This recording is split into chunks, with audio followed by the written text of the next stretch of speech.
You are all very welcome to our webinar today as part of Eating Disorders Awareness Week 2026. My name is Siobhan McArdle and I am the chair of the board for Bodywhys. This year's theme focuses on community and connection.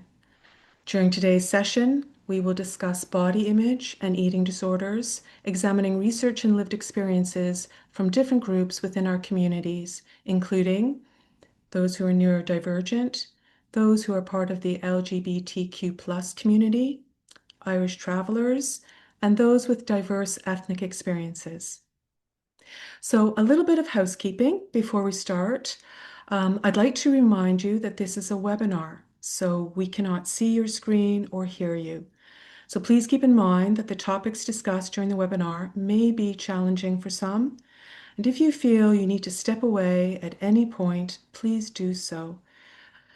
A recording of this discussion will be made available in the coming weeks. Our support services are available to anyone who might need to talk things through. If you have any questions as we go, please feel free to pop them into the Q&A and we will come to them towards the end of the webinar. We hope to come away from today's session with some new insights and ideas as to how we might better support various groups in our communities. So our first topic is neurodiversity. And our first speakers will explore the topic of neurodiversity and eating disorders. I'm pleased to introduce Mirin Pierce, who is going to reflect on lived experience with an eating disorder as a person who is neurodivergent, and Nicola from ADHD Ireland to speak about their work in supporting people with ADHD. Over to you, Mirin and Nicola.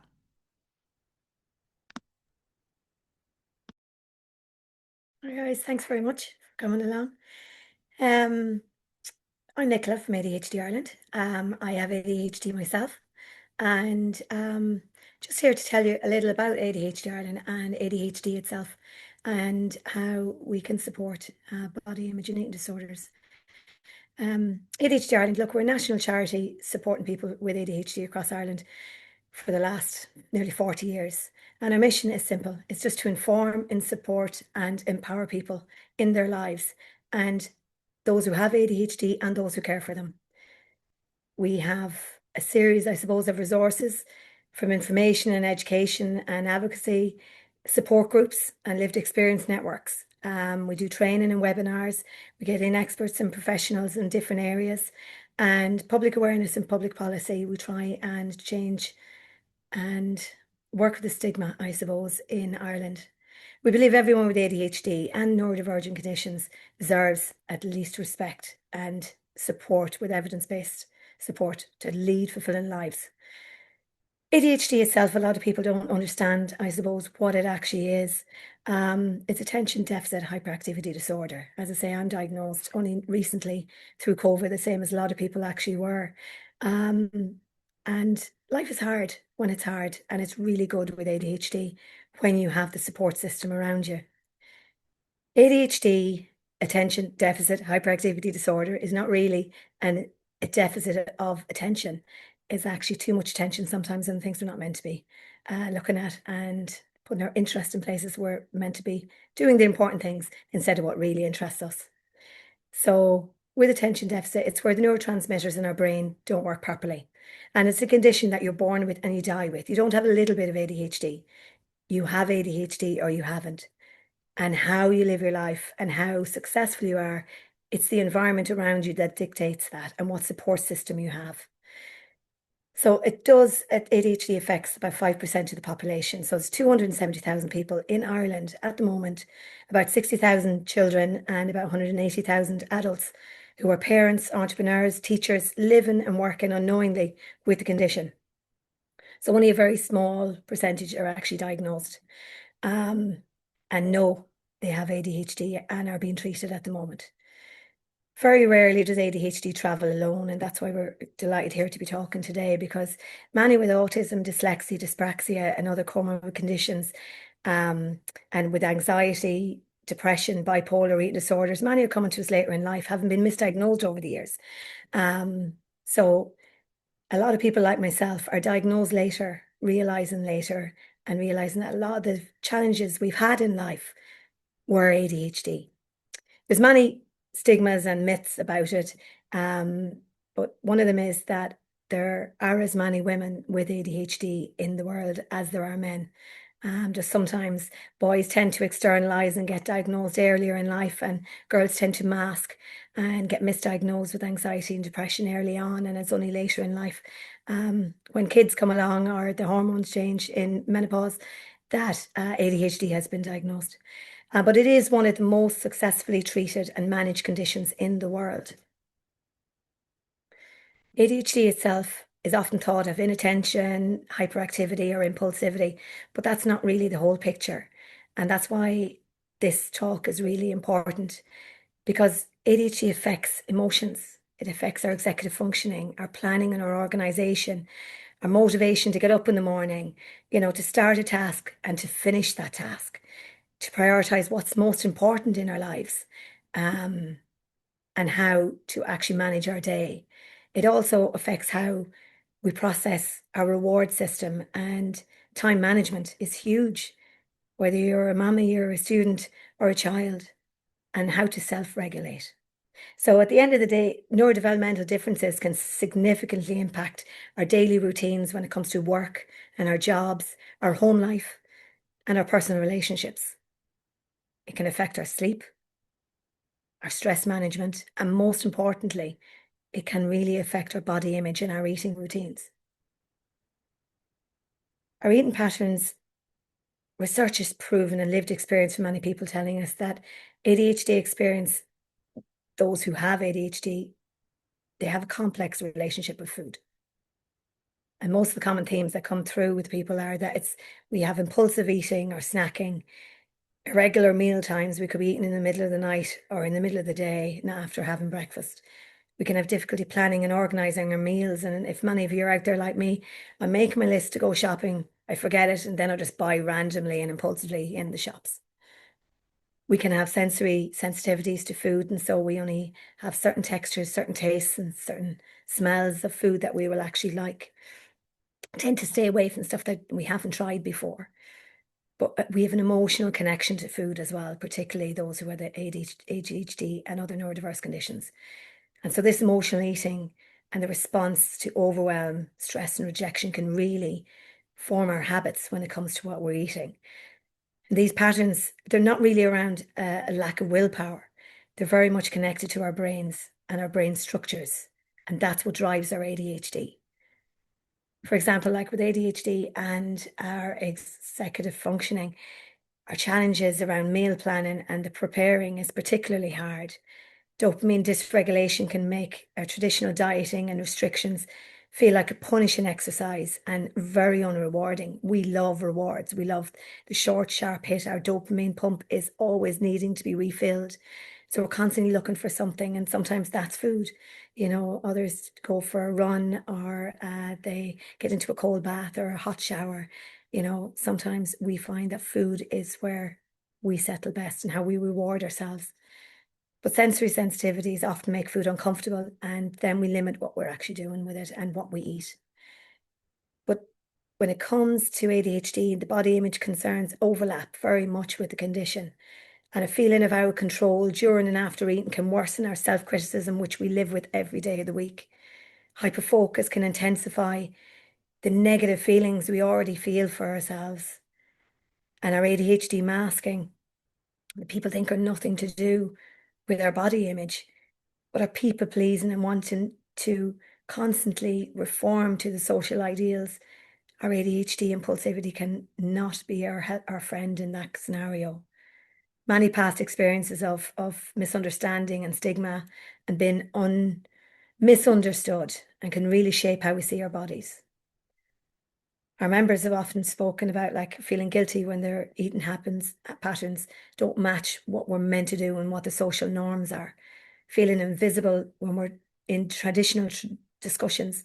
We're talking about eating disorders, but we think differently as ADHDers and as people with autism when it comes to food. So we feel frustrated with advice when the people don't really understand how our brains work And so what they're saying doesn't fit with how our brain works. And so their treatments don't always work for us. A couple of stories that we've heard from people, particularly over the last while when I was researching for this project. Someone would have come to us and said, like, I never realized how much my ADHD made it hard to eat regularly because I get so caught up in tasks, whether that's work or housework, and completely forget to eat.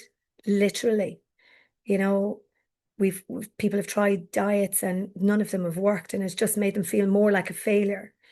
And it wasn't until they learned how their ADHD affected themselves that they knew how to reward themselves properly and control the impulses. And that's all you have to understand yourself and your ADHD. You don't need a diagnosis for this. You just need to learn how your brain works. And then we can work our relationship with our food. Some have said their body image struggles weren't separate from ADHD. They always thought they were, but with the understanding, they realized ADHD is all part of how they work with their body. And when they became overwhelmed, food also became their struct, and how they both craved it and feared it. These stories remind us how ADHD doesn't just affect focus. It really affects our sense of self, our routines, our relationship with our bodies and our food. But there's lots of supports out there, including Bodywhys. But with ADHD, we know our body image and our self-worth are all connected to our ADHD. So here we provide supports that are practical and person-centered. So a lot of our support groups are peer support groups. So we're there to share our experiences. Someone who comes along as a newbie, not even diagnosed, may have an eating disorder, and there's so many others. They're coming and they're going, oh, I don't have ADHD, so I don't fit in here. But so many of us do have eating disorders and have an unnatural, I suppose, a negative relationship with food. And you'd find at some of our meetings how much of a connection you make with people who you've never met before, but they are literally living your life. That's the special thing about peer support groups. You are meeting people who are going through the same thing as you, and you don't realize you're not the only one out there. We've webinars and workshops that are there for topics for parents, for adults, for students who are going to college and in secondary school, on executive function, on self-development, sleep hygiene, procrastination, motivation, relationships, and around body image and mental well-being. We've lots of resources on ADHD itself on our website, ADHDireland.ie, and a lot of evidence-based programs that are run through as well. But the whole idea of our programs is that if you feel you have a neurodiverse condition and you feel you need that support of other people or you need the professional support, that's what we're there for. We're there to improve the understanding and reduce the stigma and make you feel and realize it's not just about feeling not isolated. You are not alone. There are so many of us out there and we're all struggling and we need to come together to help each other. Our big thing ourselves is how people have supported each other and how they feel things that work. It's around the non-judgmental understanding. Come, listen and learn. We do strategies for planning and routines, which is sometimes a really good help for our relationship with food, and it helps how our brain work. And we know how ADHD works and how neurodiverse conditions connect with ADHD. And so then we can help with the planning routines and writing our lists, and in some cases, not like me, forgetting our list, to remember to bring it with us. But we are a supportive community and we don't stigmatize. We're here for absolutely everybody. But the key is around compassion over judgment and getting validated. The one thing that helped me when I got diagnosed more than anything else, because I was already in ADHD Ireland, it was the validation of, now I know, now I need to learn about myself with this different hat on. And it's about looking forward. It's about seeing there's so much out there, so much support there for you, that not just around academically or behaviourally, so much out there in health and self-care and body acceptance. We're there as ADHD Ireland to support you, whether you're an adult not working, you are in a job, you're an employer, you're a parent, you're a teacher, you're a child and you're an adult. We're here for you. We're looking to try and change things, make life better for people with ADHD, better clinical training, more inclusive health services, but more than anything, it's just to reduce the blame the stigmatization that we feel on a daily basis. If you'd like to learn more about us, look, we're at ADHDireland.ie, and our emails are info@adhdireland.ie, and we also have the number. I'll give all the details to the girls, but it's 01-874-8349, and just come along to our groups, come chat, and just remember, you're not alone. We're here to listen, and enjoy the rest of the evening. Thanks very much. Pass you over to Mirin. That's great. Thank you, Nicola. Yeah, I just think kind of you were saying kind of the thing about being around other ADHD people, and similar for being autistic and being around other autistic people, there is something just really healing just in that, right? Anyway, hi, I'm Mirin. I'm a psychotherapist and coach. I specialize in working with neurodivergent adults. And I'm autistic and ADHD myself, but I'm here to talk about my lived experience of being neurodivergent and having an eating disorder. So I have a presentation. Let's hope I get this right. There we go. Hopefully that is coming up. So neurodiversity and eating disorders, I'm specifically going to talk more about kind of being autistic, the autistic experience of the interplay between autism and eating disorders. So that's me. I've said this is me. So just before we start, I want to touch on the term neurodiversity. So neurodivergent, it's an umbrella term. It includes ADHD, includes autism, Tourette's, dyslexia, many more labels fall under that. But kind of with the neurodiversity paradigm, we've kind of shifted the focus of viewing these things as problems to be fixed, and realized actually they're just normal variants in humans and our ways of processing and interacting with the world. So it's not better, it's not worse, it's just different.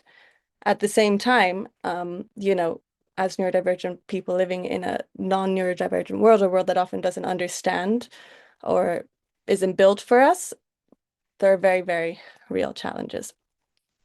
So that's kind of the term neurodivergent. And I've just put some stats here, kind of specifically related to the interplay between eating disorders and being neurodivergent. So between 30 to 80%, it's a big gap. I think we need more research, but either way, it's a lot. Between 30 to 80% of people with eating disorders are autistic, compared to about 3 to 4% of the general population. So that's at least 10 times more, right? And the same ADHD are approximately 4 times more likely to have an eating disorder. So as a population, we seem to be much more susceptible to eating disorders. Nicola has kind of touched on the ADHD part, and I'm going to talk about the autistic experience, starting off with my experience. So as a teenager, I struggled a lot with my mental health, and that's especially as a teenager who was undiagnosed neurodivergent, assigned female at birth, kind of all the hormones going on as well. But that combined with kind of sensory issues, cognitive loads, social pressures, there's all the change that happens when you're a teenager, which is very challenging for autistic people. All these things led to my own mental health crisis, which manifested as self-harm, suicidality, and an eating disorder. We will just talk about the eating disorder today. And so it started as bulimia, so that's kind of the binging and the purging cycle. And then later on, it evolved into orthorexia, which is just that kind of that over obsession to a harmful point of with kind of diets and exercise. So it all lasted about 10 years. So kind of I first started around 13 is when kind of the bulimia developed, and then kind of in my early 20s, then there was the orthorexia. And then gradually I recovered. But it's like, and anyone who's had an eating disorder knows it's so hard to break free from it. Kind of it's very, very all-consuming, and it's very hard to stop. So even kind of that recovery process, it wasn't that I suddenly stopped. There was some relapse, as with lots of recovery. There's some relapse, and then you try again, and eventually you get out of it. So healing is possible. And so, yeah, I just want to talk about how kind of being neurodivergent, specifically being autistic, kind of contributed to the development of this eating disorder. So first, the monotropic brain. So the monotropic brain, that's kind of autistic people have monotropic brains, and it's just we love to deep dive into topics and get totally immersed in them. And it's more commonly known as the kind of special interests.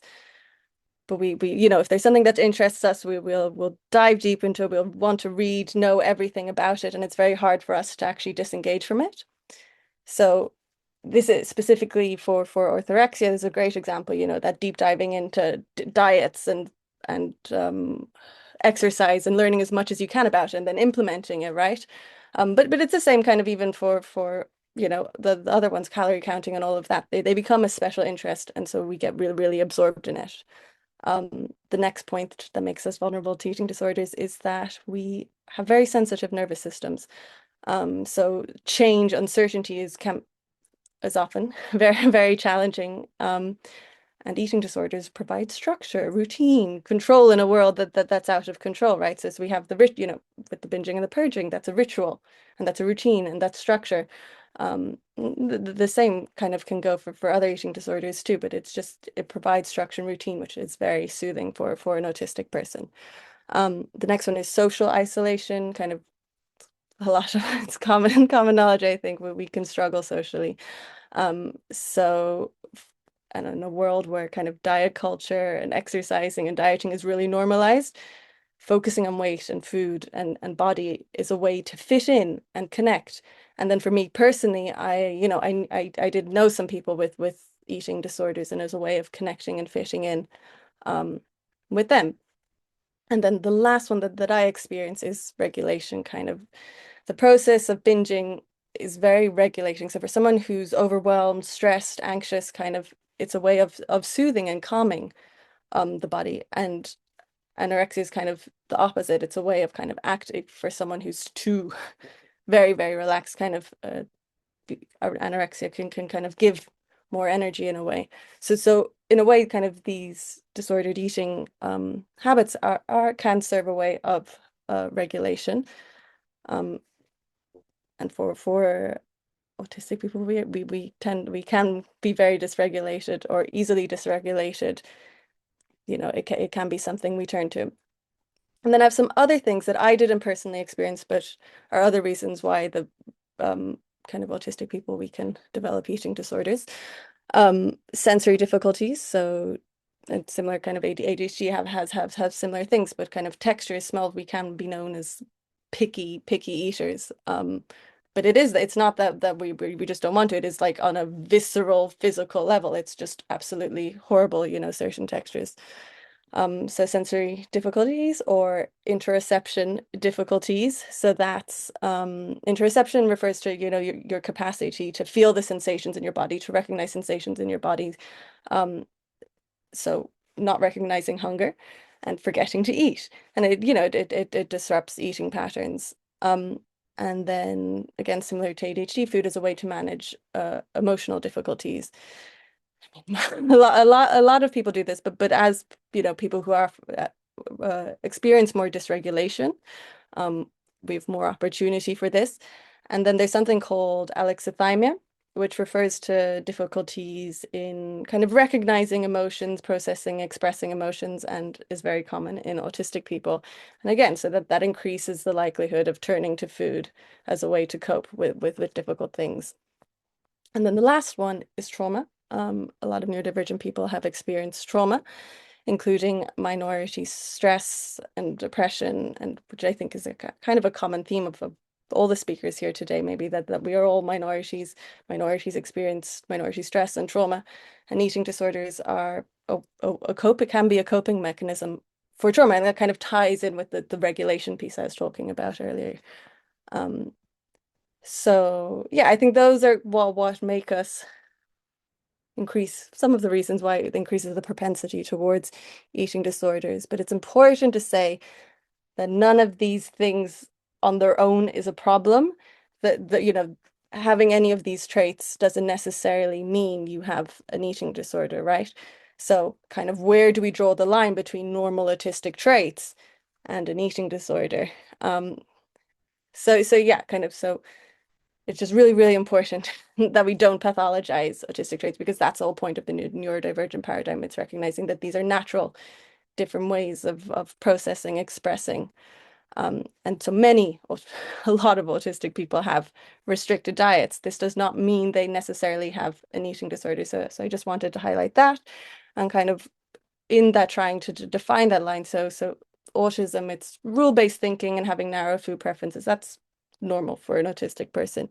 Yet when the eating disorder is more clear, but when there is that loss of control, and that's kind of I think a common experience in eating disorders. Is definitely something I experience anyways, just losing control, which is ironic because I developed as a way of structure and routine and to have control, but actually you do lose the control. So kind of the eating disorder, that line is kind of, there's the loss of control and you've really kind of negative consequences.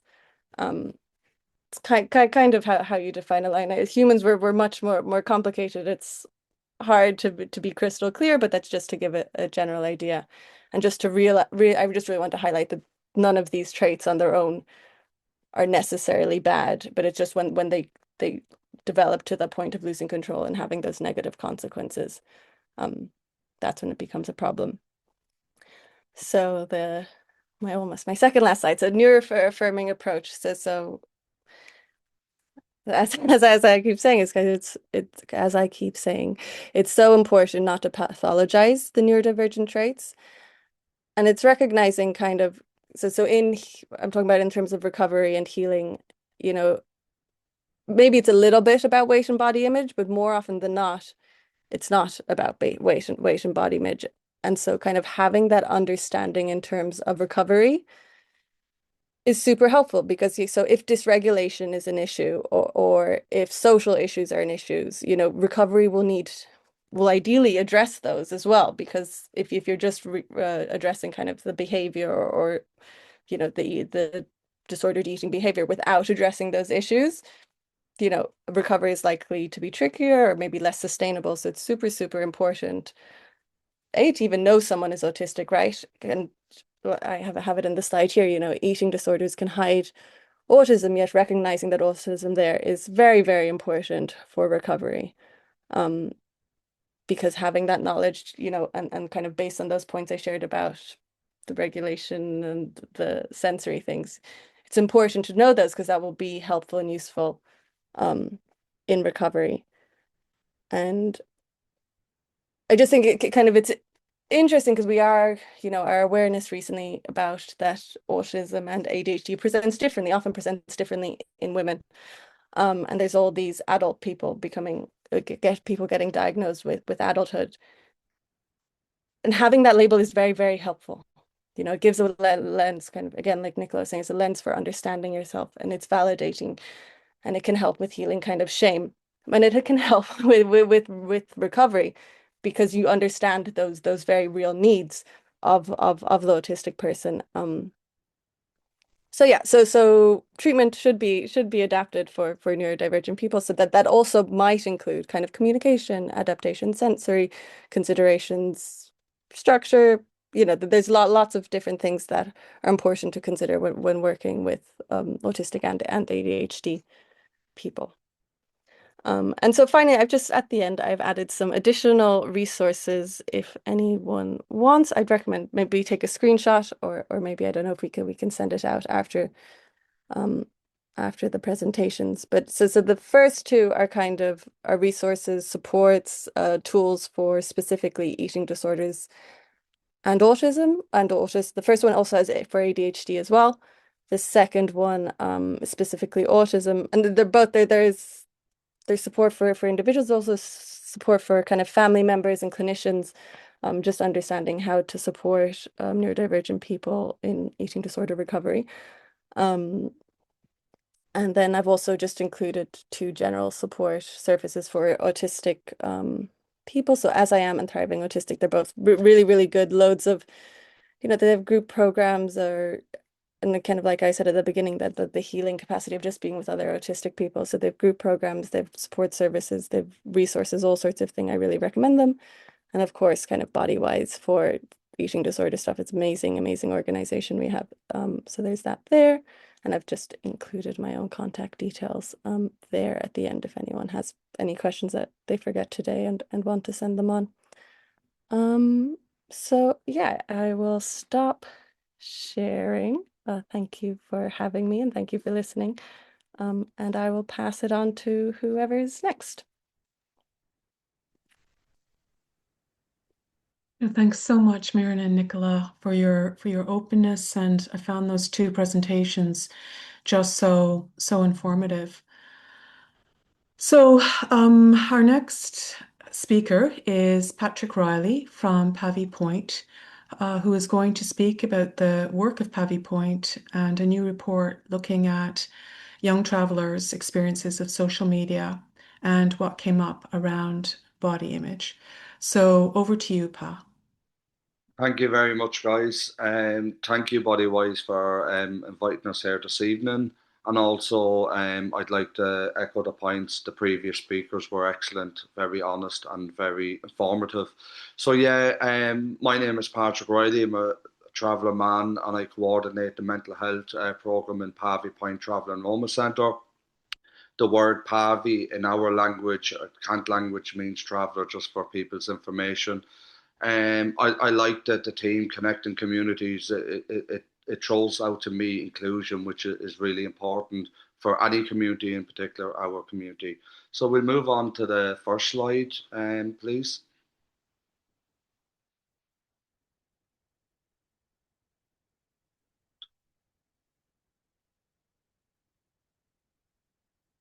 So yeah, I'll just give an overview of who Pavy Point and who are travellers and the mental health programme. So next slide, please. So who are Pavy Point? We started in 1985. We're 40 years on the road. We're a national organisation. We're one of 4 national travel organisations in Ireland. We work, which is really important to us, we work from what's called the community development approach and the social determinants of health. The community development approach is really, really it's really important, the principles where we have self-determination, participation, and collective outcomes for the community as a whole. And the social determinants of health approach is looking at all things that impact on health. So the health, accommodation, education, employment, and so forth. The organisation is comprised of travellers, Roma, and members of the majority settled population working in partnership. And also, just to say, guys, that tonight the presentation I'll focus on the traveller community, but we also have a Roma programme there. So if there's anyone on the call that's looking for more information, I can certainly happy to share my details and link you in with our Roma programme. So we'll move along to the next slide, please. So who are travellers? And I always say this, my nationality is Irish, proud of my Irishness. My ethnicity is traveller. You can't wake up tomorrow morning, I want to be a traveller. It doesn't work like that. You're born into the community. And these are some images of the traditional barrel top wagon. And although for me personally, I've never lived or travelled in a wagon, I don't speak the language fluently, I know particular words. I'm still a traveller, and that's something to be so proud of. Next slide, please. So on the 1st of March 2017, our Dentí Shock and the Kenny recognised travellers as an ethnic minority in Ireland. And it was a really historic day being in the gallery, and we were told you can't make noise and keep quiet. And, you know, it just wasn't our way. When the recognition came, we stood up, we clapped, we cheered. Travellers organisations for 35 plus years really pushed for recognition, and we were super proud of the recognition. Although the recognition was important to us, we weren't naive. We knew that the issues around race and discrimination, oppression, all those things that impacted on travellers wasn't going to go away overnight. But this was really set the foundation, and it was a historic day in so many, many ways. depending on where you get your information, Department of Housing or Census, there's an estimated 50,000 travellers in Ireland as of now. The All Ireland Traveller Health Study that was done in 2010, findings showed there was an estimated 36,000. So we're a small community in a sense. If you were to visualise Croke Park Stadium, it has a capacity of 82,000. You just over half fill the stadium. We're a very small community. And may I go to the next slide, please? So some of the programs in Pavey Point Travel Enrolment Centre, we have a primary healthcare travellers project, and that's primarily made up of 18, 19 traveller women. And they're like a bridge to the mainstream services and the community. They bring health information out to the community and they bring the information into us. We have a men's health programme, we have a violence against women programme, a Roma project, drugs and alcohol, mental health, education, arts and culture, and Pavey mothers. And again, guys, this is going back to what I referenced earlier, the community development approach, which is really, really important. Travellers were telling us that these were issues on the ground and these programmes was put in place to tackle those issues that travellers would be informing us of. Next slide, please. So in my area of work in particular, the mental health, and unfortunately, guys, it's not a pretty picture. We see the impact of racism, discrimination that has impacted on travellers' physical and mental health. And these are some stats from the All Ireland Traveller Health Study, and they speak for themselves. Like if you look at there, for example, only 41% of travellers had complete trust in health professionals compared to 82% in the general population. And there's other reports that has followed since 2010, which I'll make reference in the slides much later on. But we can see that traveller mental health, unfortunately, it's at a crisis stage at this stage, and in particular with suicide rates, and we'll come to that in a few minutes. May we move on to the next slide, please?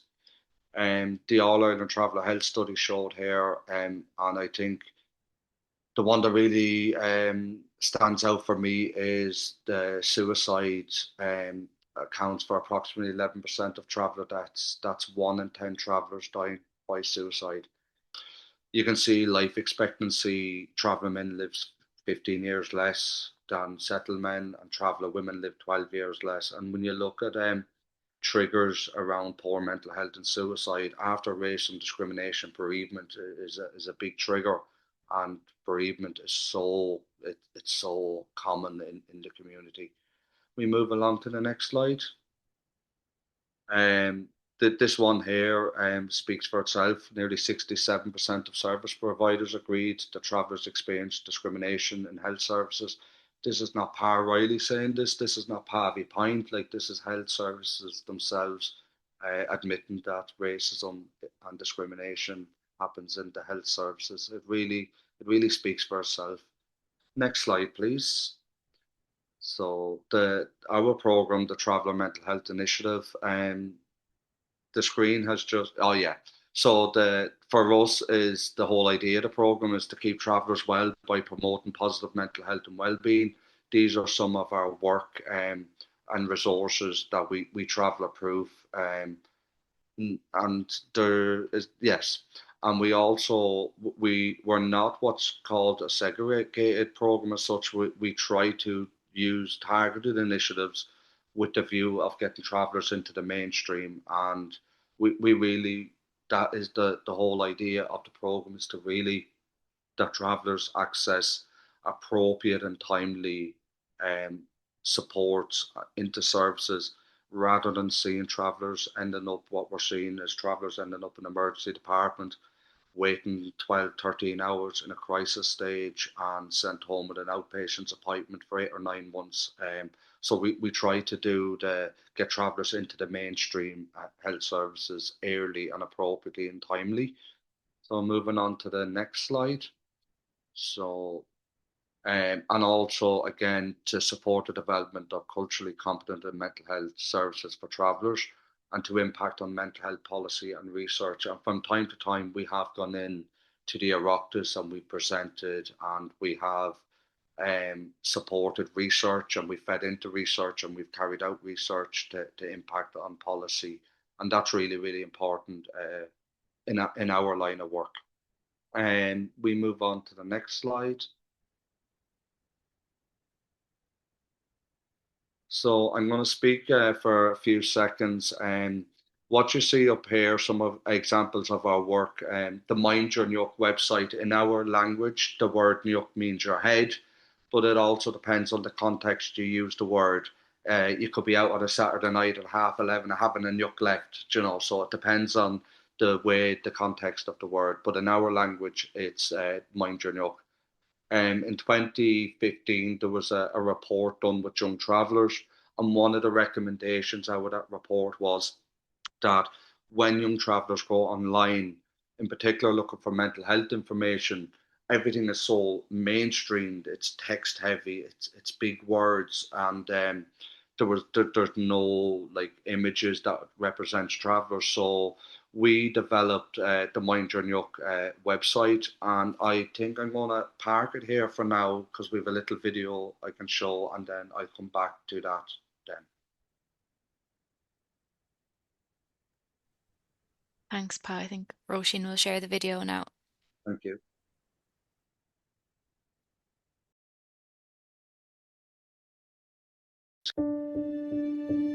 Youngpavies.ie is a website for younger travellers and older travellers. And then if you're younger, go to the younger one, and then it shows you everything that you might, like problems you might have, like anxiety, depression, self-esteem, body issues like you might have. If you can't read and write, they have a little green listening button. You press that and then you can listen to it. I do boxing 3 times a week. Mondays, Wednesdays and Fridays, and I find it like good for my mental health as well. Like there could be upcoming exams and we'll be very stressful over them. I'll come into my room and I lock the door because my brother, and I'll just study for them. Yeah, I think it's a good idea for travellers, just if they have depression or anxiety, to have the time to just go on the website and look at like the problems they have and what they need to find. Youngpavies.ie, Mind Your Nuik.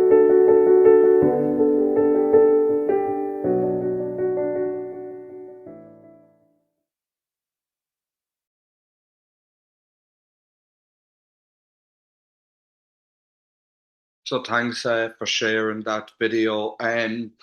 The Mind Your Nuik website was really, really important for us. I remember when we done the focus groups, and like the words you'd associate with mental health, like overwhelming and stuff. And young travellers saying to me, "Pa, come on, I'm fed up of hanging around the site all day. I'm fed up being followed around the shop. I'm fed up of filling out job applications. And if I put me Halton site address or my particular surname, I might get a job interview, let alone a job." And the website, as the young girl Sophie referenced in there, when you go on to the website, and I encourage people to have a look, in the website, each section is broken down, and all the resources and the issues that are on the website, these is what young travellers were telling us. And we knew then what was coming up. The young travellers were telling us, "Look, I'm worried about me brother or my sister or me auntie or me uncle or me cousin." So we developed a section on if you're a young traveller, and there's also a section if you're supporting a traveller. And what came up for us was the issue around literacy. So we added in the air icon where each section is explained. So you can be a traveller in Kerry, Cork, Leitrim, Galway, Meath, no matter what part of the country you're in. You can be living in a mobile home, and you can go into your room, you can throw on the earphones, privacy, all those things. It's really, really important. It's come back to that community development approach. When we were working with the website designer, oh God, he earned every shilling, every penny, because I kept at it, and said, "Look, this is great." Like we woke up a couple of years ago, a pandemic hit the country, and people were running around looking for information, accessible information. So we have the website designed in a way it's a live website. So if something happened tomorrow morning to come out of the blue and emerge a new issue, we're able to go get the information, traveler proof it, make it accessible, get it up on the website. There's nothing on the website, there's nothing exotic on the website as such. It's just the mainstreamed information that's been traveler proofed in a way that's accessible for travelers. I also kept pushing with the website designer. We said, look, how do we know travelers are going to access this? So I'm not going to try tonight, guys, give a Google Analytics presentation. It's not my strongest point, but we have access to what's called Google Analytics, and it'll show us any particular resource that travelers are reading, and if there's a spike in new users, or if there's a particular resource travelers are going, and that informs us that, look, we see a lot of travelers in this particular week accessing the LGBT page. That informs us that we need to be doing something around Pride, for example, and we always do every year have a presence in Pride. I remember the Minister for Mental Health, Mary Butler, launching this in Pavey Point on the day, and I remember a mental health professional that was at the launch, and he said, "Look, guys, this is a really useful resource, because when we have young travellers trying to support young travellers, that this website is a resource that helps us." So we're very proud that not only is it travellers are getting to reach it, but also for health professionals, because we would really love to move past the way that someone trying to support someone. I'm afraid if I ask a question, I might be seen to be discriminating against them. That serves no one any good. It's really about that partnership approach. I'd recommend people on the call, if you get time, log on to our website and check out the Mind Your Yuck website. We do get requests from travel organisations, health professionals, schools and youth clubs to do presentations on the website, which is really useful. And if there's anyone on the call would like more information, please contact us. Another piece of work that we worked with the HSE. There is the text service, text hello to 50808, and we trained over 500 volunteers, and we developed the text PAVI to 50808. So when the volunteer sees the word PAVI in the message, they now know it's a traveller the other side of the phone, and we've access to the data, and we see what travellers are texting in on, and we see the outcomes, say, for example, where they've been signposted to. It's a HSC body as such, the 50808, but then this is, as I said earlier, this is like a targeted initiative with the view to the mainstream.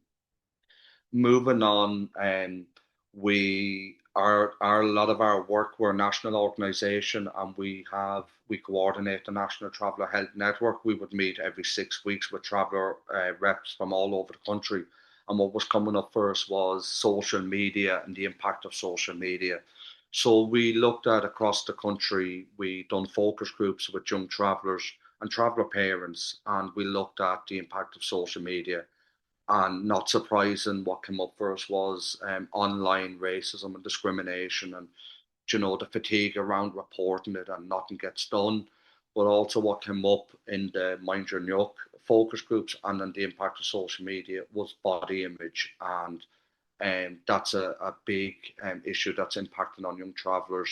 That the pressures. I remember in one of the focus groups, for example, two girls were saying they took a picture together and they posted it online, and they were more or less looking out to see after an hour or two to see how many views they got and how many likes, and that kind of pressure, that's put on young people, and the whole social media world is frightening. I'm going to reference Brock. I'm not going to even give it any oxygen, but as a traveller man, as a traveller father to two young children, the internet, if it's used properly, it can be a good thing, but we have to be realistic. There's a lot of dangers. Also, what came up in it was young travellers that would, at Christmas time or their birthdays, would be getting PlayStation games or Xbox games, but there's apps within those devices that you can connect with people from the outside, and parents were like, Jesus, I thought my child was in playing the game for an hour or two and they're safe, like, but the whole social media world can be frightening. And again, the body image is really important, and we think of your physical and mental health, and being exposed to anything negative in particular online, that can impact travellers and Romas in particular, their physical and mental health. The report is not finalised at the moment. We have it in design stage as such, where we've one more focus group to do, and then we're getting it to the final stage. And we have 8 what we would see as very good recommendations, and we're hoping to launch it sometime Q2 of this year in 2026, and we'll certainly circulate invites through the Bodywhys network also. I referenced at the start connecting communities, which is really, really important, because I hear this word going around, and it's very integrate into this and into that, and I'm very much for inclusion. Integrate is like you have to fit in here and sit in here, and with all its good intentions, inclusion is really, really important to us and travellers in particular, and the connecting communities is really, really important. And I think there's a great example of how we're doing the connecting communities. For example, our annual Traveller Roma and Roma Men's Health Day, the 16th of June in the Phoenix Park. It's 10 years now in existence, and our men's health team have been running that. And every year, as part of Men's Health Week, we have this event in the Phoenix Park, and we do invite health professionals to come on the day with information stands. And last year we had Pieta, we had Irish Heart Foundation, we've Irish Heart, we've Marie Keaton. So it's a great opportunity. We create that space that travellers can engage with the services, that it's not in a small office or room. We have a load of activities on the day. That the soccer tournament gets a really good outing and good buzz, and very competitive at times. And then we have other activities like rounders for men and women. There's a walk up to the Pope's Cross, and there's also, we had mini golf one year. I pushed that and mad into the golf. And so we have the Men's Health Day this year. Again, we've seen the last few years hitting numbers of nearly 200 people attending on the Phoenix Park. So we're hoping that we'll have that this year again. Please God, you get a great day weather-wise. The park is beautiful, and it's an enjoyable day for all. So we'll certainly send an invite to Bodywhys, and anyone that's on the call, we can circulate the invite. I think that's the last slide. Yeah, that's the last slide. I'll close it down now. And just to say, I will be staying on the call, so any questions or comments, I'll be happy to answer later. Thank you. Well, thank you so much, Paul. Again, that was such an informative talk, and we really appreciate you sharing all the incredible work that's being done by Pavy Point. It's really truly humbling. So welcome back, everyone. We have 2 last topics remaining, and then that will be followed by a Q&A. So our next topic explores diverse ethnic experiences with body image. We welcome Dr. Hannah Lewis and Dhanisha Avora to speak about potential cultural adaptations to body image initiatives to support the South Asian community. Dr. Hannah Lewis is a postdoctoral research fellow funded by the NIHR, with particular interest in better understanding eating disorder risk factors in underrepresented groups to modify prevention programs. Over the last 6 years, she's been working with the South Asian community in East London to co-develop a culturally adapted version of a school-based prevention program called the Brown is Beautiful project. Dhanisha Avora is a senior psychological well-being practitioner in Southwest London. She's been working with Hannah on both the body image and ethnicity study and the South Asian Body Project since 2022. She has a particular interest in the role of identity and acculturation in the development of mental health concerns. So now over to you, Hannah and Dhanisha. Lovely stuff. Thank you so much, Siobhan. And thank you to our previous speakers as well. I've really enjoyed listening to everyone's perspective so far. I'm really grateful to be invited by Bodywhys to share some of the work we've been doing over in East London. So, what's really nice, I guess, at this stage is that for a long time it was just me and Dhanisha working on this research, but now we've sort of developed a bit of a community of our own, and we're here representing a wider team where a recent development is us really centering the lived experiences of South Asian women and girls who've had body image concerns or eating disorders themselves. And I'll tell you a little bit more about how they're involved in our projects later on. I think what I wanted to do with the 20 minutes or so we've got together just now is, first of all, I wanted to provide just a little bit of a background on what our prevention policies are saying over in England, and highlighting this evidence-based programme called the Body Project that's been recommended to be rolled out in our schools. I'll explain a little bit about how we got to the body image and ethnicity in the first place, and why we believed it was important to be exploring the experiences of the South Asian community to develop this cultural adaptation. So I will start off just by saying I'll take you back about 10 years or so. So in 2016, there was a lot of lobbying from some of our national mental health charities around making sure that evidence-based prevention programs were in our schools. And when we talk about eating disorder prevention, one of the interventions that almost dominates that landscape is cognitive dissonance-based prevention programs, and the most widely evaluated one of that is called the Body Project.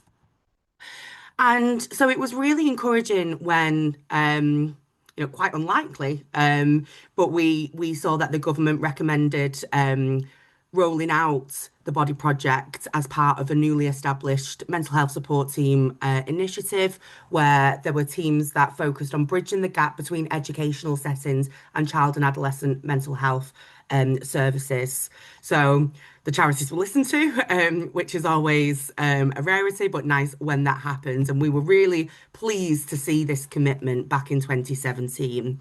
But as you can imagine, with the pandemic and various other implementation barriers, we're still not quite seeing the national scale of a rollout that we anticipated. So even as recent as January this year, so literally a few weeks ago, the NHS England reiterated the commitment to these cognitive dissonance style interventions in schools. So over the 10 years, I would say implementation's been a bit patchy, but it's nice to see that the commitment stands. And to give you an idea of what all the fuss is about, really, and why this intervention is repeatedly recommended at a national policy level, it's quite surprising, really, when you understand what this intervention is actually all about. It essentially brings together young people in a group-based intervention, which is very discussion-based. It's very much, it hinges on cognitive dissonance theory, which, for those of you who aren't aware, is really about getting young people to critique the unrealistic beauty standards that are at play in society, recognizing the role of social cultural influences, and really addressing and naming the appearance ideal that's being perpetuated by big players, big businesses, which often make us not feel very good about ourselves. And what's interesting from a research perspective is the creators of the Body Project intervention also developed something called the dual pathway model. And this theory is really what the intervention is built upon.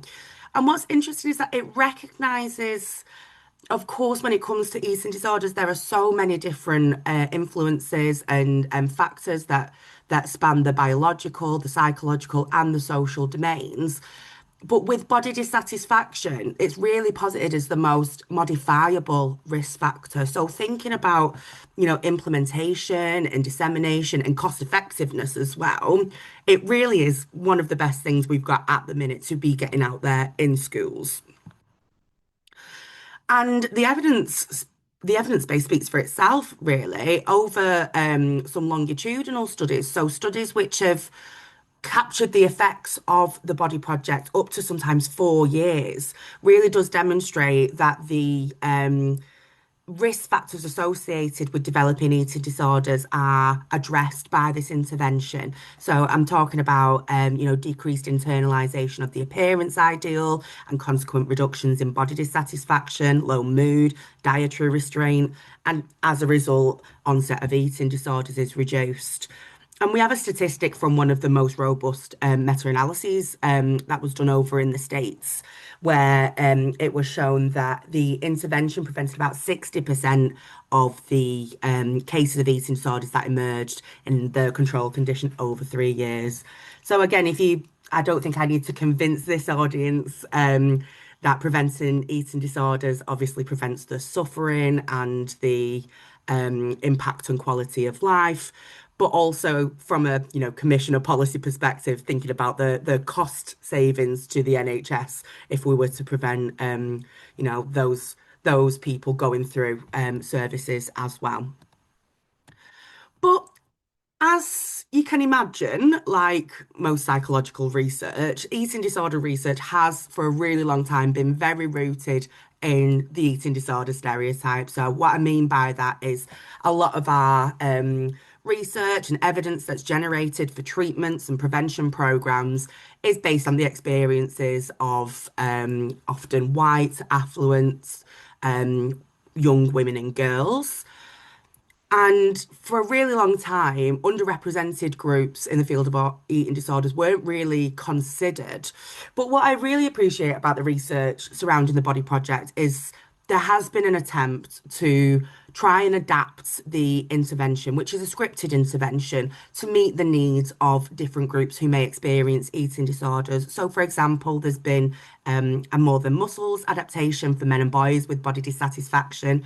There's been an adaptation for gay and bisexual men with the Pride Body Project. And what I've been really interested in is the cultural adaptation. So there's been one over in North America with the Orthodox Jewish community, and also over in Saudi Arabia as well, where the original content has been evaluated in the context of different cultures and tweaked and modified to be more culturally congruent. And so with that in mind, when you look at some of the evaluations of the Body Project in the UK so far, bearing in mind it was a intervention developed in the States and replicated in various different parts of the world, it really struck me and was really interesting how some of the qualitative feedback really emphasised that the girls who were taking part really wanted more diverse representations of the appearance ideal, and they wanted the intervention to address different appearance concerns, such as concerns over different body parts, over hair ideals, and skin colour ideals as well. And so, considering that and considering the broader context of adapting the Body Project script, we came up with the idea for my PhD to do this body image and ethnicity study where we, as well as looking at the broader implementation of the Body Projects in the UK context, we really wanted to start by exploring body dissatisfaction in our largest ethnic minority group, which is a South Asian community, with a view to identify some areas that would benefit from a cultural adaptation to support that rollout over here in the UK. So what I'm going to do now is just hand over to Dhanisha, who's going to talk us through some of the key findings from the body image and ethnicity study and really centralise some of the lived experience voices from the girls we've been working with over the years. So Dhanisha, I'll hand over to you just now. Thank you so much. So I guess just to start with, continuing on with what Han mentioned in terms of why we were focusing on the South Asian kind of community.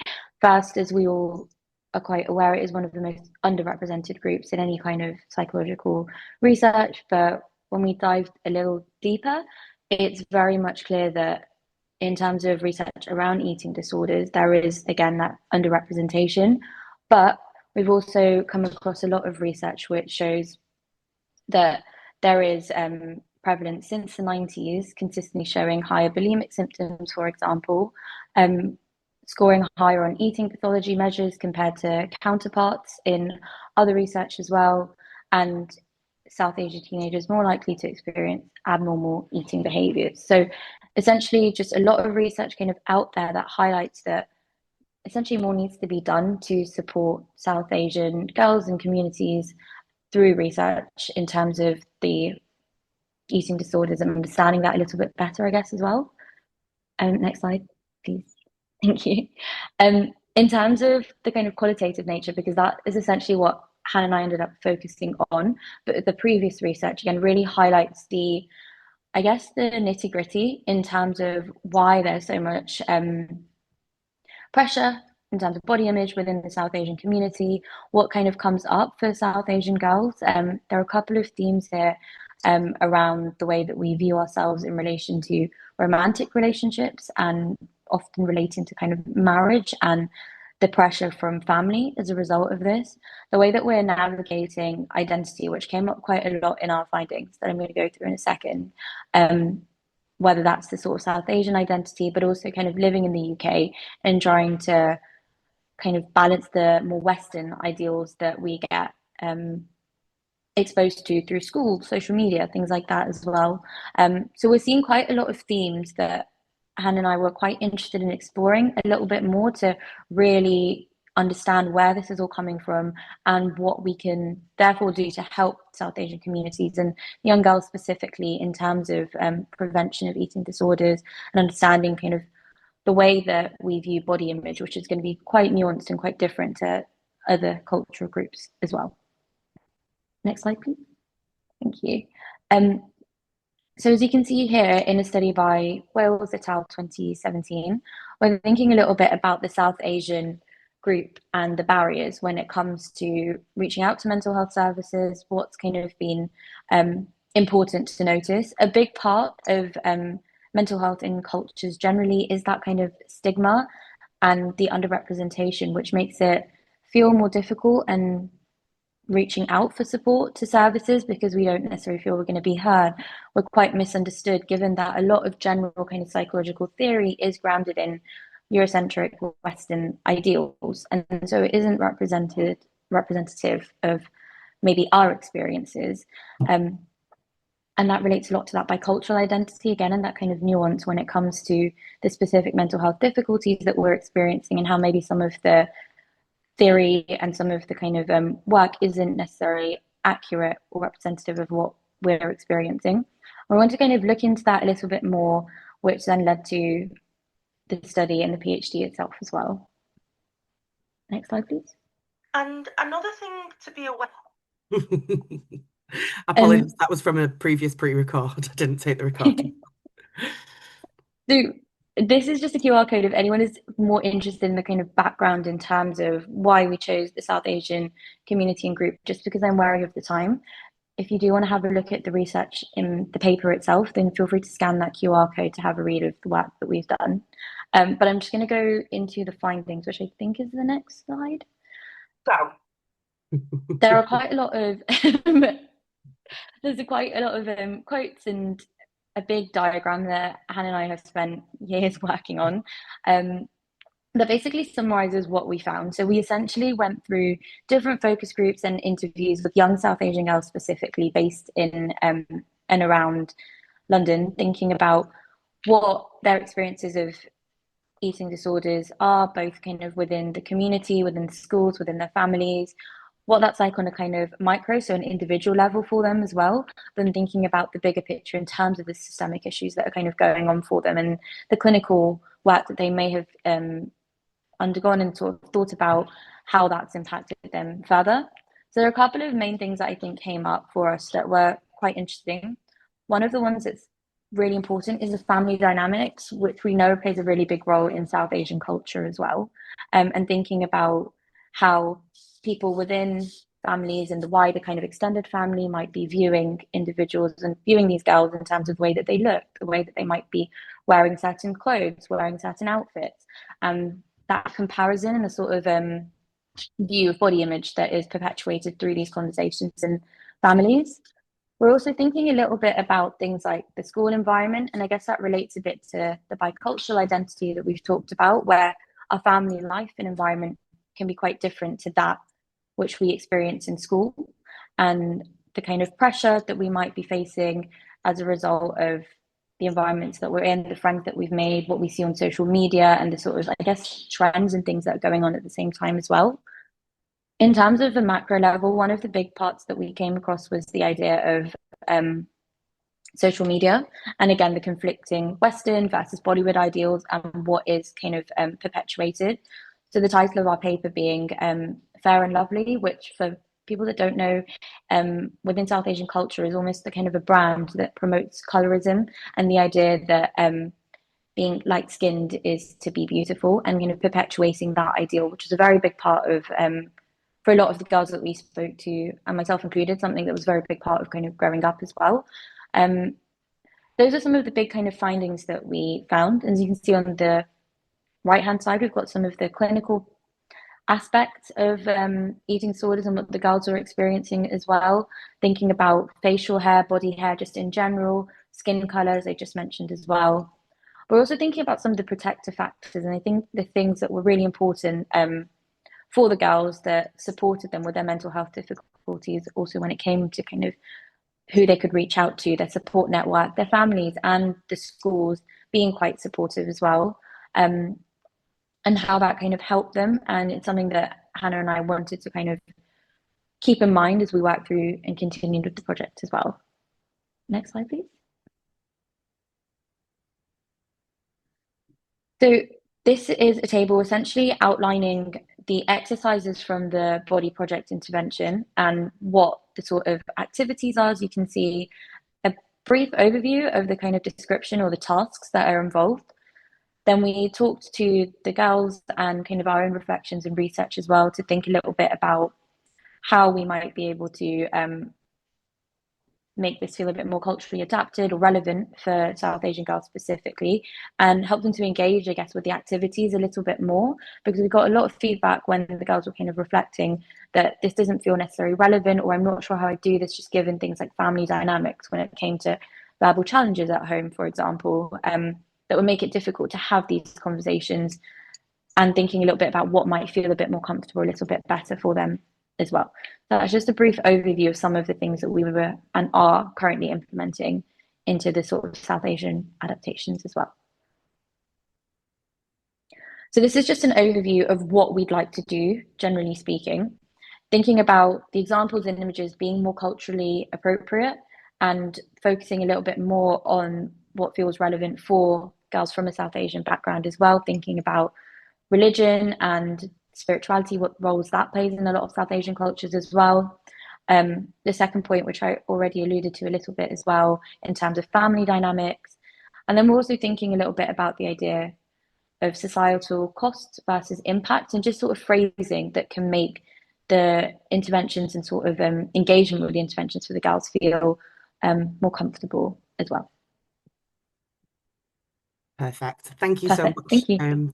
Dhanisha. And just for the last couple of minutes, I guess I just want to round off by marrying those two sections together and talking a little bit about the next steps that we're up to at the minute. So from the recommendations that Dhanisha outlined, we were able to really engage some different groups of experts by experience, some adolescent South Asian girls, as well as some older young women who were experts by experience, as well as healthcare professionals who would be delivering this intervention in schools.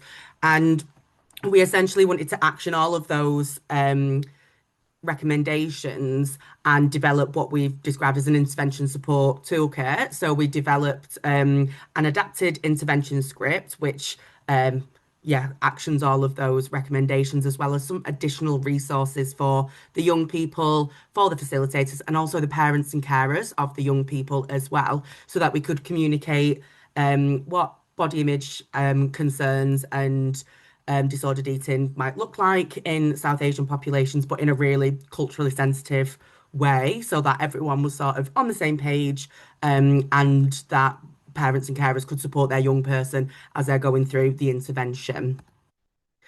So yeah, here's just like some examples of those resources and the adapted script. And you'll see we changed the name when we did that co-production for phase, and the young people chose the name the Brown is Beautiful Project, which I think is really lovely. And in this process of implementing the recommendations that came out of the body image and ethnicity study, you'll see there was some things that were really striking. So this focus on bicultural identity came through once again, as well as this focus on respecting elders in the community. You know, if you were to sort of resist appearance ideals and resist body talk that's at play, ensuring that's done in a way that is congruent with the cultural practices in the South Asian community. But you'll see the biggest I guess, implementation choice we've made is to ensure that it's peer leaders, so people who are young South Asian women themselves, often with lived experience of eating or body concerns, who are delivering this to young people in school. So you've got that relatability, and you've got that there's more chance of overcoming some of the stigma and shame and those other barriers that have been so prevalent in the research done to date. So that's what we're up to at the minute. We've already conducted a couple of training sessions for our school-based mental health practitioners in East London, and we're in the depths of data collection, which we'll be able to share towards the end of the year in our dissemination phase. So we're looking to collaborate with NHS England, who, like I said, have renewed their commitment to rolling this intervention out in schools, and we're hoping to establish a community of practice with them so that we can share how to deliver this intervention to South Asian communities, but also hearing from other practitioners who will have considerations for different underrepresented groups as well, such as neurodivergent students, men and boys, and LGBTQIA plus youth as well. So yeah, if anyone is interested in getting involved in that work or just wants to follow what we're up to, you can scan the QR code here. Sorry, I feel like I've really bombarded you with QR codes, but this one just sort of asks for the work for you to share the work you're already doing in this space. And I'd also encourage you to follow our social media, which our MSc students are doing some amazing work on. And for Eating Disorders Awareness Week, have pulled together some really relevant resources, specific as well to the fact that it's Ramadan at the minute and how you'd navigate sort of eating disorders as well as fasting and bits and pieces like that. But obviously, there's lots of people behind this. So big thank you to everyone who's supported me in Indonesia in the data collection. And here's some other organisations we've been collaborating with as well, who I'd really encourage you to take a look at. And thank you for listening. We'll be hanging around as well if there is any further questions later. Well, thank you so much, Hannah and Dhanisha. I really love the way the Body Project, brings people together, brings young people together, gives people agency and a voice. That was just really, really enjoyed that. So thank you very much. So on to our last topic this evening. Our next speaker will focus on the experiences of those within the LGBTQ plus community. Megan Devani will reflect on her own lived experience. Megan works in eating disorder recovery, advocacy, and recovery education, with particular focus on the role of lived experience in supporting healing beyond clinical settings. As a queer woman, she is particularly interested in how identity, belonging, and community shape both distress and healing. Her work centers on collaborative, non-clinical support alongside clinical care. So over to you, Megan.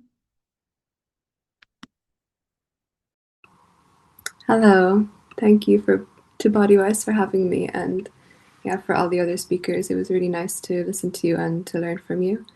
So yeah, I'm speaking from lived experience as someone who has recovered from an eating disorder, and also as a queer woman. I talk a lot about my eating disorder publicly, but I've never spoken about it in terms of my sexuality. So this is kind of new to me, but it's yeah, very interesting and eye-opening, and I think a topic that's not talked about so much. I will say, of course, the term LGBTQ+, it's very diverse, and I'm speaking as someone who, I'm a lesbian, so this is just my experience. People may relate to me or may have a very different experience. Yeah, I can only speak on my own story, but of course, it's a very broad group of people. So, but hopefully, some people may relate to my experience, or hopefully, other people will learn something. I'm going to do it in kind of a storytelling format. I don't have any slides or presentation or any statistics. It's purely just my own experience and my own story navigating recovery, and also coming to terms with my sexuality and how the two are interlinked. I would say growing up, I didn't have a lot of queer representation. I really liked watching Disney Channel and Nickelodeon, and I would say that there wasn't many lesbians or at all really shown on children's TV.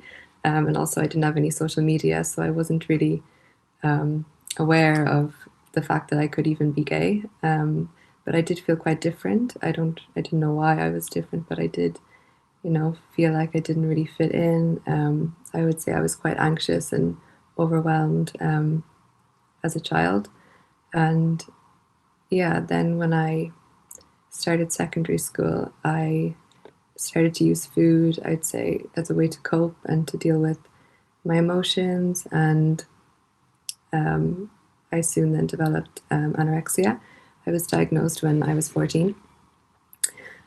And that really narrowed my life. So I wasn't thinking about, who I was or my identity or my sexuality. I purely just was focused in on my eating disorder, and it really restricted my life completely and my thinking and my hobbies. And so I would say growing up, I wasn't aware of the fact that I was queer, and I didn't really have the language for it. It wasn't something I thought about.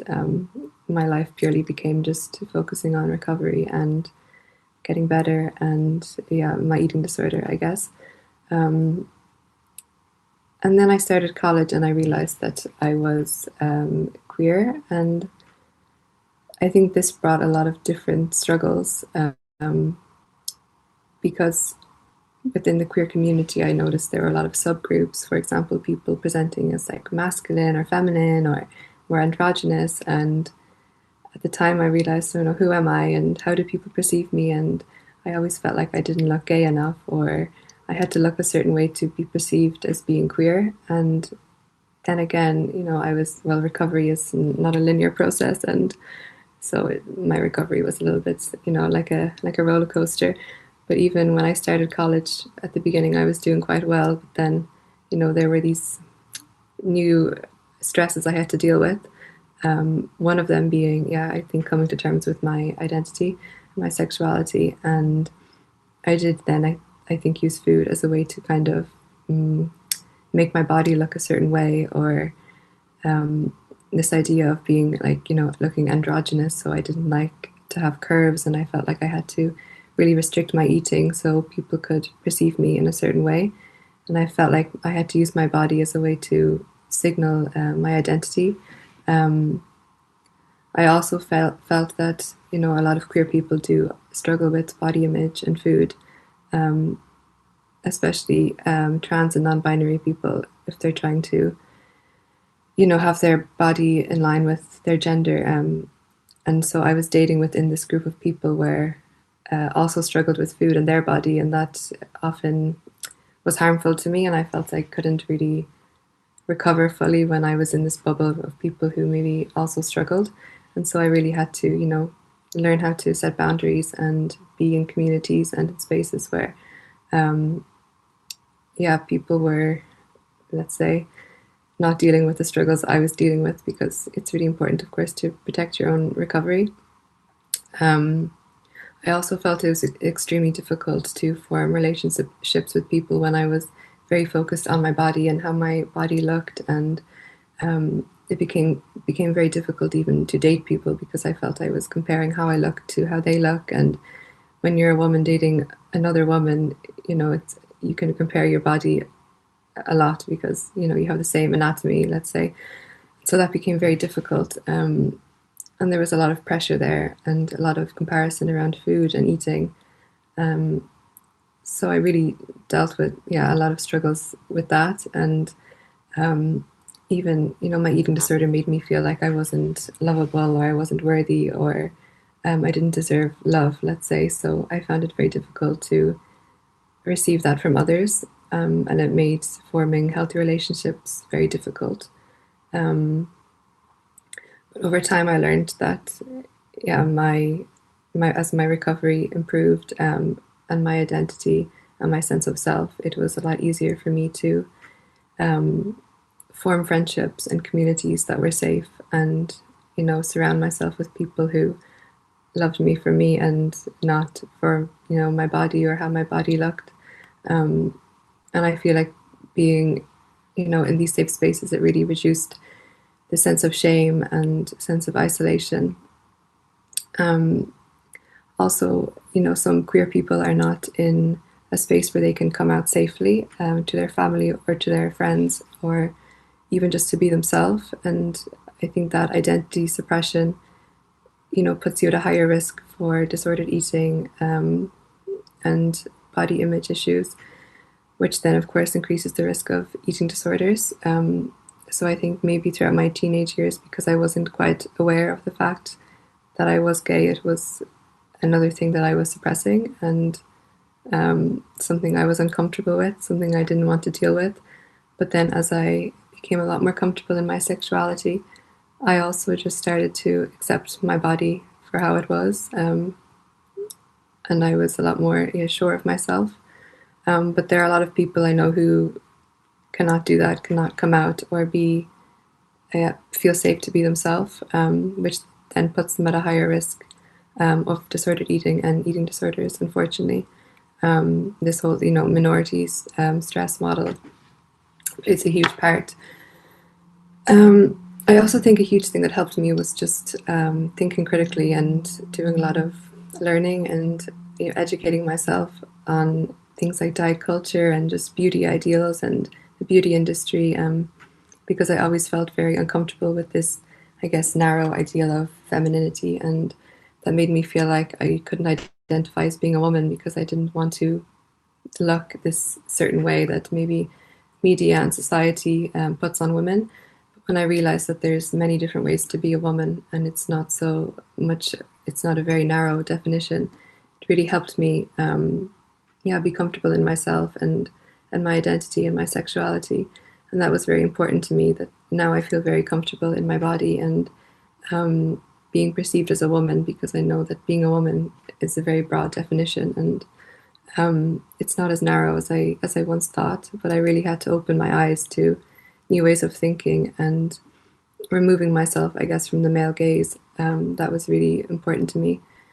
And finding communities where I'm safe to be myself, and especially being in healthy relationships, that my partner also has very healthy body image. This, plays a huge part. And I know that I'm loved for who I am and not for my body. And being part of a queer community where, I feel fully accepted and safe to talk about it. And this was huge for me. But I think overall with my recovery, it wasn't just learning how to, let's say, eat in a healthy way or to change my eating behaviors. It was more so to do with connecting to myself, and through connecting with myself, I felt I was then able to connect with others better and form many different communities, where I can fully be myself and to explore my identity, even just beyond sexuality, because of course my sexuality is a big part of who I am, but it's not all who I am. I think learning more about my passions, my hobbies, and just getting back in touch with myself was huge. But definitely, I think there's a lot to explore there when it comes to eating disorders and sexuality. And even when I was, reading about it or asking some friends in the queer community, they all had very different experiences. And I read a statistic that said, that, lesbians have the highest rate of body satisfaction among queer people.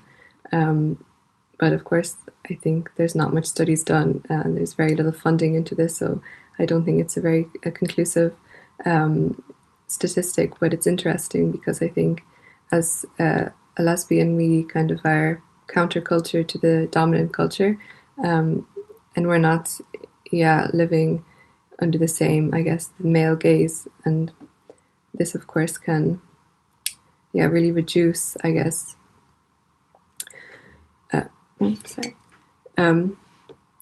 I guess reduce our rates of body dissatisfaction. But I think I'm lucky that I'm in an environment and in a community that accepts me. But I think if I was, living in a place where I couldn't come out and be myself, that, that this would not be the case. So it's really individual, a very individual experience. But yeah, I'm very privileged and lucky to be in a safe community, but it took a long time to get here. So for sure, as my sense of self strengthened, I would definitely say that my eating disorder, lost its role in my life and it's no longer in my life. So I'm very grateful for that.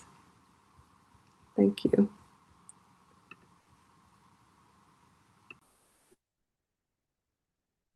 Thank you so much, Megan, for your openness and sharing your story with us. Just really appreciate those insights and reflections that you shared. So thank you very much.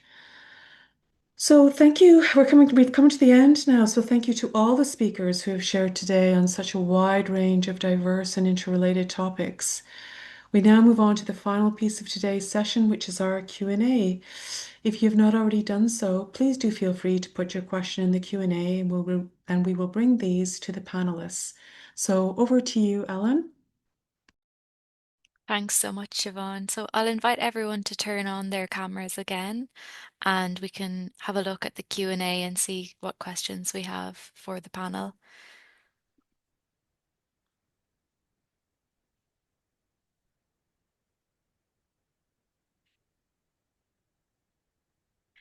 So we have just a message here. So helpful, Nicola. Thank you. So that's one for you, Nicola. What are some practical ways you might support a child or partner with ADHD or neurodiversity around their eating behaviors and body image?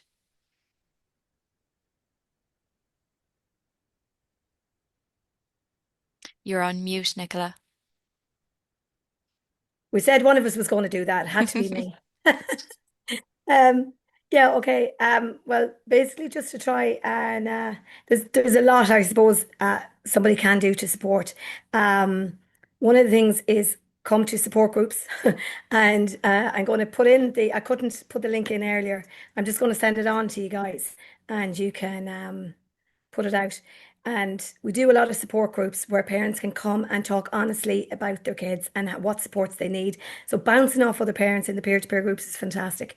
The groups are for parents of primary school kids, secondary school, and for over 18s who are living at home and still dependent on parents. But when it comes to supporting kids, I think a lot of it is it's not very obvious, but it's very obvious. But if you're a parent of a child with ADHD and you've ADHD yourself, sometimes the obvious things are not obvious to us. So what I had seen the question earlier, I just wrote a few notes. where I'd start is kind of around the routine and taking away the stress around food and trying to change the way we talk, because we have a tendency to say, "Oh, I'm these jeans are too tight," or this dress is too tight. I'm putting on too much weight." Kids hear this, and that builds. We already, as neurodivergents and certainly as ADHDers, whether you're diagnosed or not, we have 20,000 negative comments. I think Dr. William Dodson gave us research on that years ago. Something like 20,000 negative comments by the age of 12. Because we're always forgetting something, always doing something, always never in the car on time. So we've about 10 negative comments by the time we get into the car, and then by the time we get to school, and then on the way home from school, all the things that have happened. So we've constant negativity in our brain. So when it comes to our body image and all the issues that are coming with that, it's a whole different set of routines. It's a whole different set of visuals we need. And whether you're 5, 15 or 55, you haven't learned about routines and getting yourself the structures around you when you have ADHD, whether you're diagnosed or not. If you haven't learned routines, and if parents haven't got the organization themselves, it's not also going to follow through. If you don't dress your bed, some of us don't, we just pull our duvet up. But if there's no routines kind of around the uniforms and the snacks going to school and getting their bags ready for going out the door, the food side is also going to be forgotten, because the mum is going to be up late. The kids are going to be running through the door. They're not going to want to eat breakfast. They're going to go to school, lack of focus. That's going to set them up for life and bad routines. So we as parents, we've got to start those routines early. And one of the things that one of the play therapists, sorry now, I will try and cut down. One of the play therapists told us you have to kind of try and get yourself to a point that you can name and tame your emotions, and also name and tame your eating and your sleep, and try and get things under control. But it's only when you know you have ADHD you have to do these things. But really, we forget to eat, and we're busy with our time blindness and everything. So moms can help by, and dads can help by gentle reminders, by having meal times that are regular. So whether the kids eat when they come home from school, sit with them. If you're having a meal time in the evening, gone are the days kind of where when dad comes in, everyone comes in and sits at the table. But if it's mom or the older kids in the house with the younger kids, get them to sit and eat their meals at the same time. Try and have a visual. We do visuals in the bedrooms for uniforms and things. Visuals in the kitchen for breakfast time, lunch time, snack time even. Keep the good food out to the front, because if there's snacks in the fridge constantly, we'll eat the snacks quicker than we'll eat the orange. If it's not in front of us, same as our keys, if it's not in front of us, we'll never find them. So if there's something good in front of us all the time, we'll get into the habit of actually looking for them when we go shopping, looking for them over time. We'll build our skills and build our routines to do that. As parents, again, try and do grab and eat snack boxes, have stuff ready that when they're running out the door, they've not had breakfast, or they're coming in after school and they're running back out to after school football or something, that there's another box of stuff there that they can bring with them. It's just around changing the way they're thinking. So they're seeing good food out and left out. The way we talk even sometimes fuel your brain. Instead of saying you should eat this, you should eat this, try this. Give them an option of 2 or 3 things. We work really well with options. So we don't want to eat anything on the plate, but if we put down 2 things that they like and 1 thing they may not like, or you want them to taste, you're giving them 3 options on the plate. Always give us an option. Instead of saying you have to eat this, I have 2 choices, which one will you eat? We'll pick one of them. So if you've given them 2 good choices, it's a good start. So a couple of things, keep an eye for red flags. If kids and the other guys will say the same thing. If you see variance in the way they're starting to change the way they're dressing, or they're getting like fussy eaters. But the last thing is just about inviting them to the meal planning. Give them their options, give them the choices, but also ask them what's helpful for them. Sometimes we forget to ask our kids. We just talk to them instead of, and read all our books and talk to them instead of saying, what do you find helpful? If you don't like these foods, what do you think you would like? Come shopping with me. Do you know? So just a few tips there. Sorry. Thanks so much, Nicola. That's really helpful for us to think about. Mirin, I wonder, did you have anything to add on that? I know there's a couple of other questions here around kind of how neurodiversity impacts on treatment or recovery from an eating disorder. And did the way you looked at your eating disorder recovery change once you understood you were autistic? Cool. I'll answer those. And I'd also just like to kind of direct people to those links I put at the end, you know, the NEDIC and the Peace Pathway. They have loads of resources for kind of neurodiversity and eating disorders. But yeah, so the questions were, how does neurodiversity impact treatment and recovery? Well, I think it's really helpful, kind of like I was saying, to know it's there, right? And because you will need to, I mean, recovery is possible without those adaptations. Because I didn't know I was neurodivergent when I had my eating disorder during recovery, but it is helpful to know because things like you know, and with the autism, things like understanding that structure and routine is helpful. So actually having more structure and routine in the recovery process can be beneficial. Or the dysregulation piece, that was massive for me. Retrospectively, I can see that was a massive part of my difficulties and my turning towards the eating disorder as a way to cope. So learn just, you know, regulation skills are super helpful. So kind of understanding how somebody's neurodiversity presents and addressing the neurodivergent factors that are contributing or exacerbating the eating disorder is really helpful. And it's just another thought kind of with ADHD, 'cause as I was doing research, you know, some people find that actually medicating ADHD can help in eating disorder recovery as well, which I thought was really interesting. So yeah, just self-understanding is helpful. But it's hard to give a straight answer because there's so many presentations, right? So it will totally vary from person to person. And then just the question kind of about my personal experience a little bit more. So yeah, I didn't know I was neurodivergent when I was healing and recovering. And I think had I known, I probably might have happened, you know, who knows, we can't go back in time, we'll never know, but I might have recovered sooner, especially around the regulation piece, especially around because, you know, I would have been masking a lot, which is what caused a lot of my stress and my dysregulation. So knowing that and maybe masking less and understanding how to regulate better probably would have meant I wouldn't have, you know, struggled so much with my mental health and gone towards developing an eating disorder.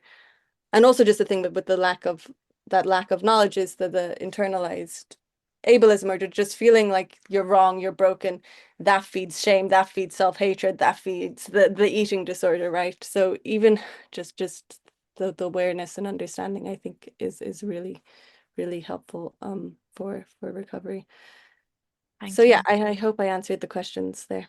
Thanks so much, Mirin. Yeah, certainly. And I think Roisin has put that link that you had into Great. the chat there. So for Brilliant. anyone who wants that. Pa, I think this one is for you. Do you think travelers are becoming more able to open up about their mental health, with both other travelers and those, sorry, this is jumping around on me, and those outside of the community, and what might help travelers to do so? Yeah, it's a very good question. Can I just, before I answer that, can I just say, Megan, thanks very much for your contribution this evening. I would have loved to heard more. It was just that the delivery, it was so honest. It was, and I would know travellers who were LGBT, and I just think coming out in any community, you know, it's to be acknowledged. And thanks for sharing that, Megan. Thank you. The question that was put into the chat, I think we have to look at stigma as a whole, and stigma is not unique to the traveller community. And it wasn't too long ago that when you talk about mental health or mental health, addiction, suicide, all those things, there was a fear that, Jesus, if I'm diagnosed with a mental health illness, my children will be taken off me. And that historical, we've seen that. We've seen cases where young travellers there's a fear of going to the GP. If I'm diagnosed, what will happen to my kids? Now, the work that we do with services, that's the last resort. But we have to look at the historical lens, like the language before was that's he's mental, she's loony, you know, crazy, all the the negative associations with the word mental. I would certainly say that we have seen over the years, go back 20, 30 years ago, talking about mental health, addiction, and suicide was a scary subject. Fast forward the years now, and the work that we are doing, we have seen conversations, open conversations around mental health, around addiction, around suicide. And it's the work really when you create those conditions for travellers to engage. One example is the Men's Health Day I spoke about, Traveller Pride Week that happens in May, for example, promoting positive mental health around your identity rather than having to worry about hiding your identity, hiding who you are. I went to Maynooth University community and youth work degree and graduated 2 years ago. And I remember going onto the campus and I was thinking, like, as strong as I was, confident as I was, and me reading and writing was very much good. Like, there was still that in the back of your head, like, how will you be seen here? Like, how will you be treated? You know. But Maynooth, the university in particular, and they're not paying me to say this, by the way, but when I landed on the campus and I seen images on the campus that reflected my culture, my ethnicity in a positive way, International Traveller Roma Day, the barrel top wagon, the tinsmith display, it created conditions where I could see I can be Para Riley here, I can be a traveller and I can be a student. And in my home at the moment, I have my graduation pictures around the house for my children to see that look, if you never want to go to university, that's fine, but that's your decision. It's not I'm a traveller and I can't go to university. So going back to the question, I've seen lots of examples where travellers are openly talking about mental health and they're linking in with the Traveller Council service or they're linking in with services in particular. We still have a bit to go because there is still that stigma attached to it, but I think there's a big improvement. Although I referenced earlier that it's in a crisis stage because we've seen way too many suicides for such a small community. And where you see, as I said earlier, race and discrimination, oppression, internalising, university is not for me. No, I'd love to be a guard, but I can't be a guard. It's trying to unpack all of that stuff. But I think we've come a long way around conversations around mental health, addiction, suicide. And even like the last point I'll make on this, I remember there was a time you'd be growing up and you'd hear someone say being diagnosed with cancer, like, and I'm sure it's not just for travellers. People would bless their face, like, you know, and but we've come a long way with one of the speakers spoke about there is the access to the information, the proper information, you know, and yeah, I would say that a lot of work has been done around tackling and addressing the stigma. Thanks so much, Pa. I think that's a really important point there around representation and what you mentioned about the college and seeing that representation. So that's really important for us to keep in mind as well. Next, we have a question around Western body ideals versus South Asian body ideals and how that might affect someone with an eating disorder. So Hannah and Dhanisha, that one I suppose is for yourselves. Do you want to kick off, Dhanisha? Yeah, sure. I think it's a really good question. And a lot of it, I guess, comes from what we spoke about in the presentation relating to social media, I think, and sort of the like environment around us. Particularly, I guess, if we're talking about people kind of like myself, growing up kind of in an Indian South Asian household, but then living in kind of a very Western country. And I guess we're thinking about the more sort of South Asian beauty ideals or sort of the physical appearance. The big differences, I guess, would be thinking a little bit about like down to skin color. That was something that came up a lot in our research and is something that I've experienced a lot as well, where I've always been told that being lighter skinned means that I'm more attractive. Similarly, anything relating to hair, so like thicker hair or body hair, facial hair is a very, very big part of like the appearance ideal, as it were, in South Asian communities. And I think it's something that, again, I've grown up with a lot, and a lot of Bollywood movies and celebrities and stars within South Asian culture would perpetuate a lot of this, and sort of because that's what part of what I grew up with, that's something that I see. But then it is very much kind of in combination with when I go to school and what I see my friends who aren't from a South Asian background kind of dressing up with, what they're wearing, and the way that maybe, again, speaking from my own experience, and I guess what we talk to some of the girls about in our focus groups, where the Western ideal is more around being quite skinny and having a certain sort of way of looking in terms of the shape and the figure that we have. The South Asian ideal is quite different to that in more of a having wider hips, having a specific kind of figure. But a lot of that has changed, and some of the girls reflected that. Like over time, we've seen how things have gone from the very fillers and having a certain kind of shape to the way that you dress as well. And I think clothing was a big part of what we talked about.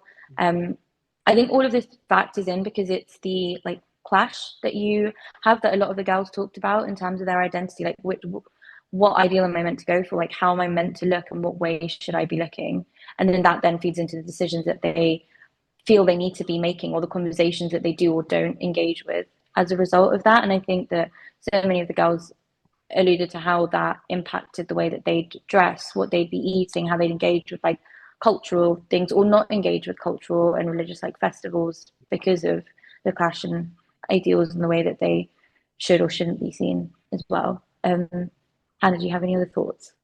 Yeah, absolutely spot on. And I just think it was really interesting, wasn't it? Like it really showed how the co-production process was so important in the process of adapting this intervention, because it's not as simple as just replacing the Western ideal with a South Asian ideal. It's exactly like you describe. It's highlighting that clash and that conflict that also contributes to that to the body dissatisfaction forming for the young people we were working with. So I think that's why like we made that quite a central change, didn't we, in the intervention in the end. So yeah, you summarised that perfectly. Thank you. Thank you both. Really interesting. In the interest of time, I might just take one more question and then we'll hand over to Siobhan to close the webinar. So the last question here is for Megan, and I think you touched on this in what you said already, Megan, but just around, do you think the desire to fit into queer spaces can negatively impact on a person's body image? Yeah, I did touch on this a little bit, but I think the answer, it's quite nuanced in that it can impact you negatively, but also positively depending on the space, and also within your own relationship to food and body. I think queer spaces can often be quite diverse, and you often have less pressure to, I guess, be a certain way or to look a certain way, and that can be quite positive for some people. But at the same time, there can be a lot of pressures to be perceived, in a certain subgroup or stereotype. And so I think it really depends. It can be one or the other. Just for me, right now, I feel very safe and comfortable in a queer space. But let's say at the beginning of, coming out, I didn't feel so comfortable, and then maybe it impacted me negatively because I wasn't sure of myself. But I think over time, as I became a lot more sure of myself and my identity and sexuality, it was protective. But I think it really depends on the person and their relationship to themselves and their body. It can be very uplifting and very inspiring to be in these queer spaces. But at the same time, if there's a lot of pressure to perform and to be seen and to fit in, it can be negative. So I don't think I don't think it's either or. I think it's really dependent on the situation and the person.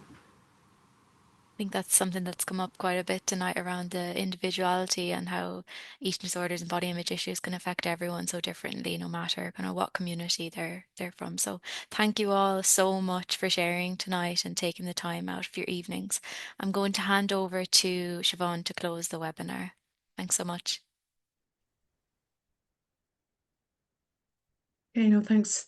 Thank you so much. So that brings us to the end of the webinar, and thanks so much for joining us today. And thank you for all who've been involved in sharing your experiences today. So we're going to pop our support services into the chat for anyone who might want to reach out after the webinar.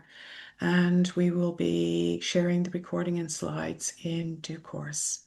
So have a good evening, everybody, and thank you very much.